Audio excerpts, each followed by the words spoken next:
Bismillahirrahmanirrahim. Assalamualaikum warahmatullahi wabarakatuh. Yang saya hormati Bapak Ari Khairul Rijal Fahmi selaku dosen kami pada mata kuliah ini. Langsung saja saya akan mempresentasikan tentang fonologi. Ini disusun oleh kelompok 8.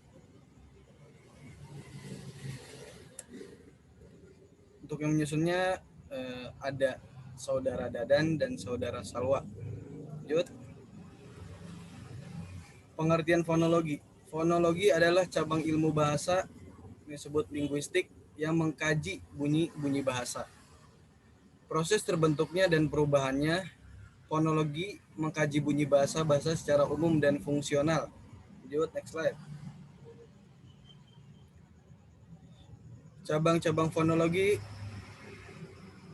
dalam ilmu aswat secara bahasa Arab menurut Heraka fonologi atau ilmu al-aswat dibedakan menjadi dua. Yang pertama fonetik.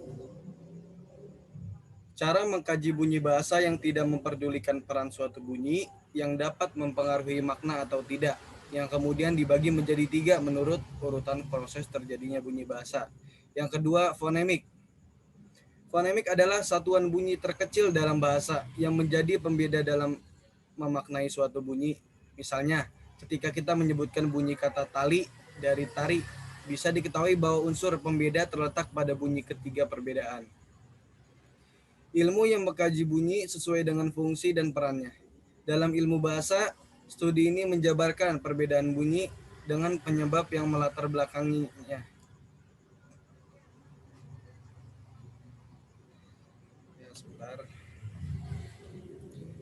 Fonetik akustik. Proses bunyi yang bersifat fisik atau gejala alam yang dicirikan berdasarkan aspek-aspek bunyi, yaitu pada getaran, amplitudo, intensitas, dan timbrenya. Fonetik auditoris ialah penerimaan suatu bunyi bahasa oleh telinga si pendengar. Kemudian fonetik artikulatoris ialah pengguna organ-organ bicara manusia dalam menghasilkan bunyi bahasa dan pengklarifikasi bunyi tersebut. Ada juga jenis fonetik yang lain seperti berikut. A. Fonetik sinkorik ialah pembelajaran bunyi bahasa tertentu dalam selang zaman yang tak terbatas. B. Fonetik diskronik ialah menganalisa bunyi-bunyi bahasa pada masa yang terbatas. Dari segi perkembangannya, kesulitan bunyi-bunyi bahasa secara umum dihadapi pembelajar tidak berbunyi panjang atau pendek. 1. Membedakan antara berbunyi panjang maupun berbunyi pendek, misal kata ba. Kedua, dalam menuturkan bunyi pada huruf bertasdid seperti hazaba, istaqorro. Yang ketiga, menuturkan al-syamsiyah dan al-qamariyah, misal al-kitab. Lanjut. Ini masih fonemik pembahasannya. Artikulasi. Bunyi dari bahasa yang menghasilkan pendengaran dari sumber alat ucap tersebut. Bunyi ini mempengaruhi terhadap jalannya gelombang secara sederhana dan sesuai apa yang dikeluarkan dari gerakan mulut atau organ alat ucap yang lainnya. Bunyi tersebut memiliki tata letak pada organ masing-masing. Saat mengkaji bunyi ini memiliki dua aspek yang berbeda, yaitu 1. Membahas apa itu artikulasi, letak posisi bunyi dan asal getaran. Yang kedua, efek dari bunyi bahasa yang didengar melalui udara ditangkap oleh bentuk grafik dari bunyi bahasa ke telinga si pendengar. Lanjut.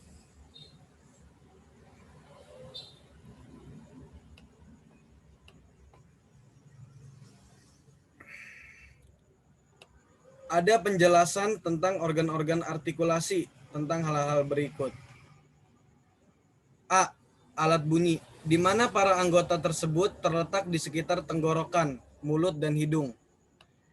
Dan sebagai menghasilkan suatu bunyi menjadi bahasa. Menurut anatomi, selain menjadi sumber menghasilkan bunyi tersebut, memiliki fungsi yang lain, yaitu digunakan untuk makan, minum, mengunyah, dan lain-lain. Di bawah ini ada beberapa letak yang menghasilkan bunyi, di antara lainnya bibir, gigi, pangkal lidah, langit-langit, tengah-tengah, langit-langit dalam tekak, ujung lidah, tenggorokan, pita suara, dan lain-lain. B. Tempat keluarnya bunyi tersebut. C. Memiliki sifat-sifat bunyi. Memiliki bunyi yang bergetar dan tidak bergetar. Bunyi secara letup dan desis, bunyi ada yang tebal dan tipis. Dan D. Intonasi. Intonasi merupakan yang memiliki tekanan bunyi secara tinggi sampai ke rendah dalam suatu kalimat tersebut. Intonasi ini memiliki fungsi sebagai membedakan bentuk kalimat berupa berita maupun bertanya.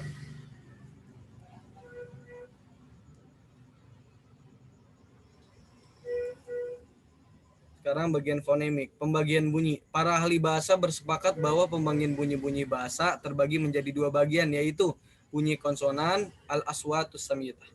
Dua, bunyi vokal yang ditandai dengan harokat. Pembagian ini berdasarkan pada hakikat bunyi-bunyi bahasa dan karakteristiknya.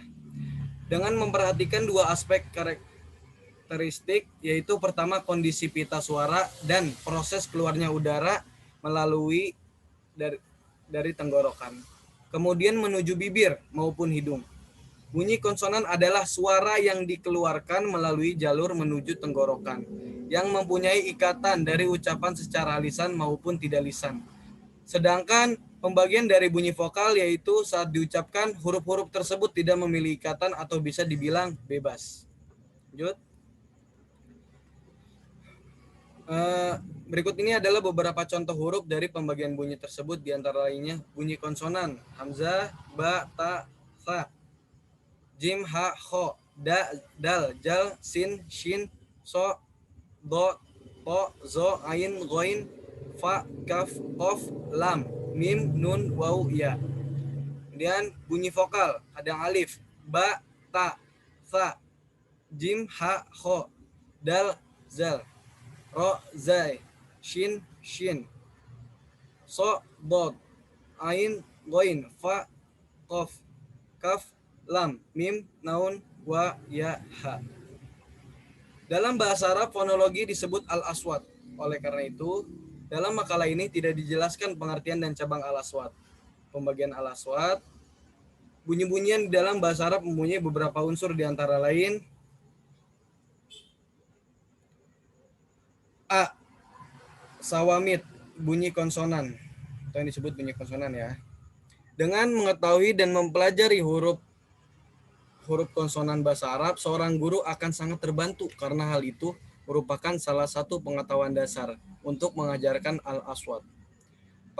Pengetahuan suatu proses di mana huruf-huruf tersebut keluar ketika diucapkan bersama makhraj maupun keadaan hams dan zar. Merupakan pengetahuan berikutnya yang harus diketahui guru. Berikut bunyi-bunyi konsonan tersebut berdasarkan sifat bunyi hamus dan jahrnya. Bunyi itu dikelompokkan menjadi dua, yaitu sawamid mahmus. Huruf-huruf pada kelompok ada 13 huruf, yaitu ta, to, kaf, kof, hamzah, fa, tha, sin, sod, sya, kho, ha, ha. Yang kedua sawamid majhur. Huruf-huruf ini ada 15 mufidah, yaitu ba, dal, dod, ja, jim atau jim, zai, dod, go, ain, mim, nun, lam, ro, waw, ya. Lanjut. Ya, tutupan. Berikut ini adalah penjelasan dari nama-nama samawid berupa sila dan dijelaskan di bawah ini sebagai berikut. Waqfi, bunyi yang muncul dari semua saluran udara tersebut dikeluarkan, yang getarannya berhenti sempurna melalui dua bibir atau lisan, contohnya ba. Mazzi, yaitu bunyi yang diikuti bersama ikhtikak ya, yaitu huruf jim. Kemudian ikhtikak ya, bunyi yang muncul diakibatkan oleh terhalangnya sebagian saluran udara, contoh fa, anfayah. Karena bunyi yang ditimbul hanya melalui hidung, saluran nafas, contohnya isnani. Bunyi yang muncul antara ujung lidah dan gigi dalam, contohnya ta, takriri. Bunyi yang keluar karena ia berdekatan dengan lidah bagian ujung bersama gusi, misalnya huruf ro, syafataniyah. Karena bunyi yang timbul dari bertemunya bibir atas dengan bibir bawah, seperti huruf ba. Karena bunyi yang muncul bertemunya gigi atas dan bibir bawah seperti huruf fa.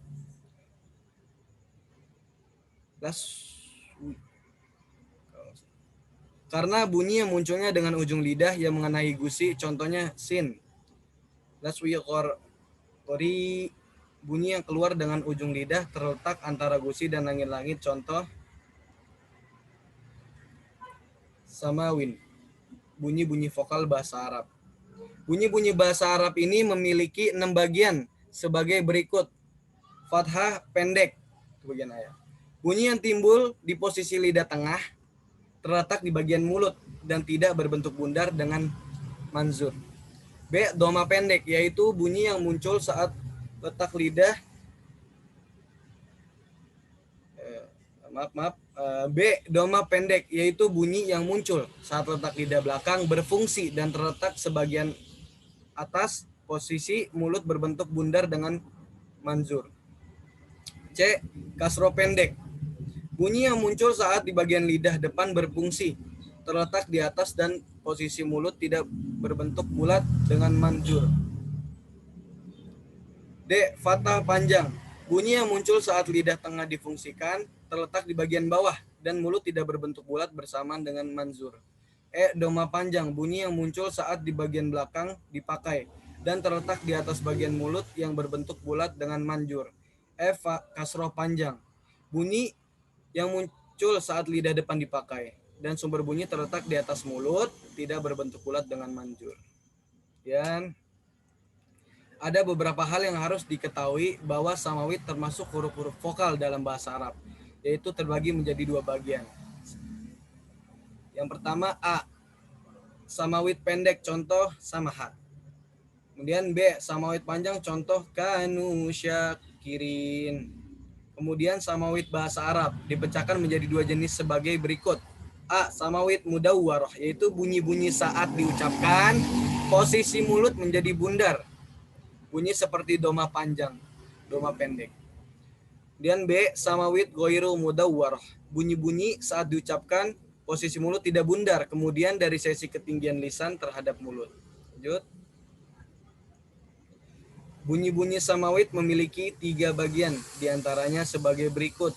Yang pertama, sawait aliyah, atau sebut di atas. Contoh kasro pendek, kasro panjang, doma pendek.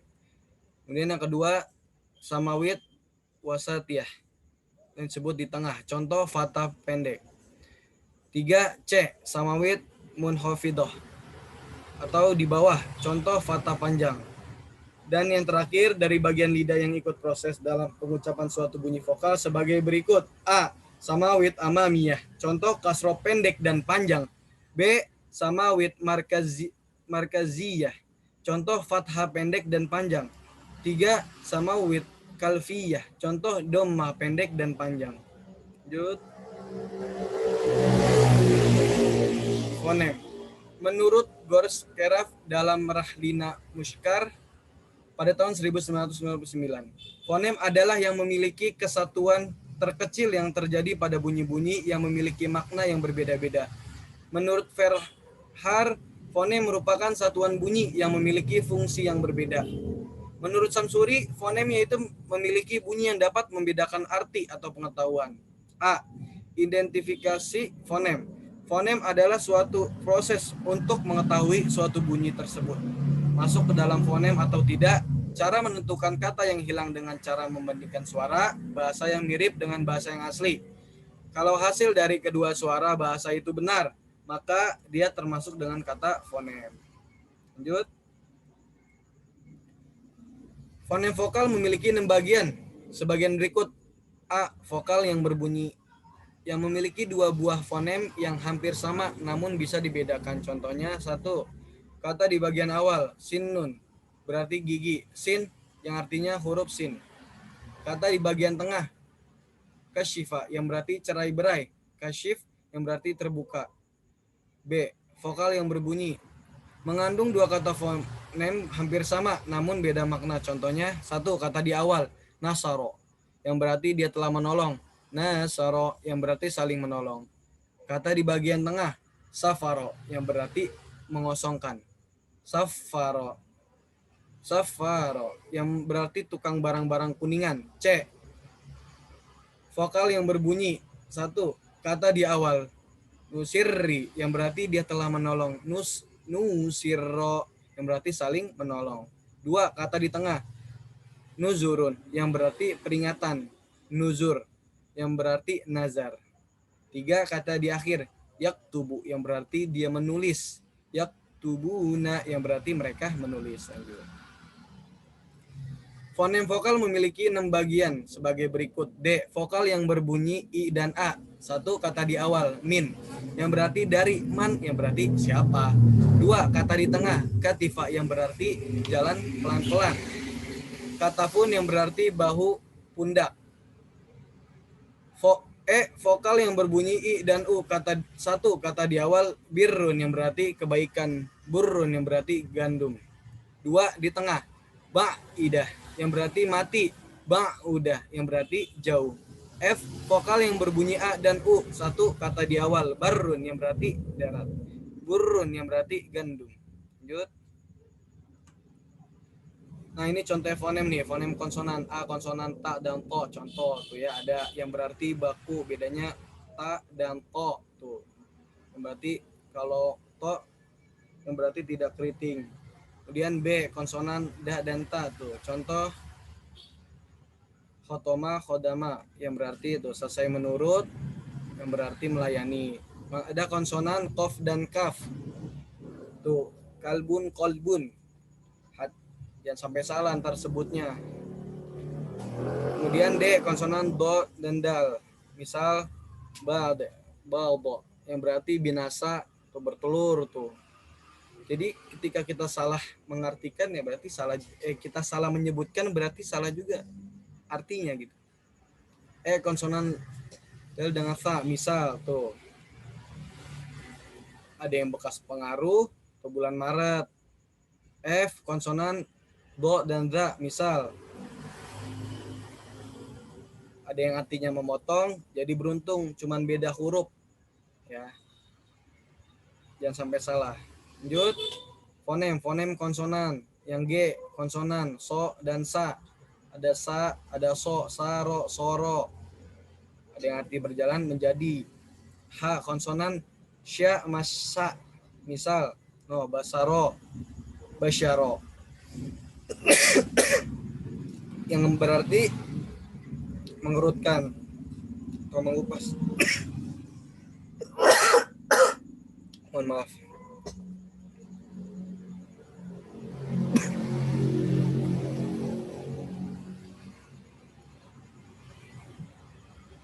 Konsonan H, misal naharo yang artinya menyembelikan. Kalau naharo yang berarti membentak. Konsonan H dan ain atau ain, misal hala, baroad, di keadaan, roha kepintaran. K, konsonan hamzah H, misal sahala berarti mudah, alam berarti sakit. Konsonan hamzah dan ain, misalnya alama yang berarti dunia, salah yang berarti bertanya. Lanjut, fonem, huruf yang tidak termasuk fonem. Sementara ada beberapa huruf yang bukan termasuk huruf fonem, yaitu ba, ro, fa, lam, mim, nun, waw, ya. Karena mereka tidak memiliki titik artikulasi dan cara artikulasi yang sama dan mempunyai pasangan yang tidak dicurigai.